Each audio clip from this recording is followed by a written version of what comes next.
Welcome to this week's edition of the Science Wrap. Coming up, we look at the AIDS-free generation discussion that took place in Johannesburg. We also look at baby loggerhead turtles that have been washed up at Port Alfred and Jeffreys Bay.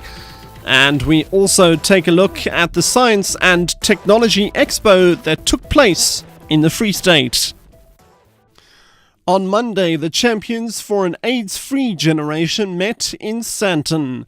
The meeting discussed ways of accelerating efforts to ensure the elimination of mother-to-child infection of HIV and universal access to quality HIV prevention and treatment on the African continent. Our terms had expired. The term of AIDS had not. We had achieved some success, some modest success, such that by the time we formed the champions, AIDS was no longer the death penalty that it used to be. Champions for an AIDS-free generation was launched in 2008 by Botswana's former president, Festus Mogae. The high-profile delegates included South Africa's former president, Kgalema Motlanthe, as well as Malawi's former president, Joyce Banda, and Nigeria's former president, Olusegun Obasanjo. As we make progress, it's very easy to end up being complacent. It's very easy to end up being overconfident, precisely because we're making progress. Individually and collectively, the champions rally and support regional leaders towards ending the AIDS epidemic as a public health threat. Sub-Saharan Africa remains the region most affected by the AIDS epidemic.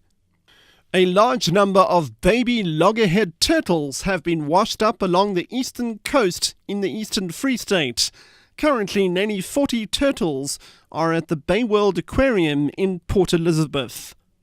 Loggerhead turtles are an endangered species. What we do is we head start them. In other words, we keep them here for about 2 years until they reach at least 2 kilograms. So they've got enough body mass and they've got enough strength to be able to fend for themselves.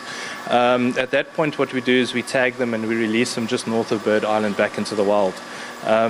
What they'll do is they'll spend the next 10 to 12 years on the Agulhas Bank or out at sea, and then at some point in time when they're sexually mature, they'll start migrating back up the coastline to the north, where they'll make their way back to the breeding beaches again. According to Bailey, these animals can take up to a year to mature enough before they can be released.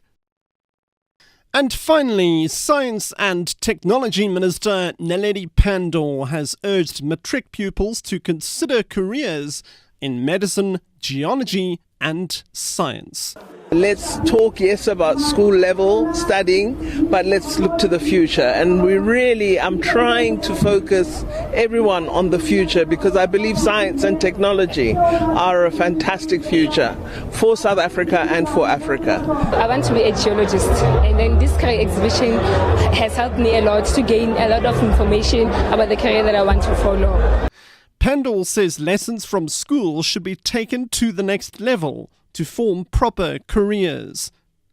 That's it for this week. For more science stories, go to www.sabcnews.co.za/science.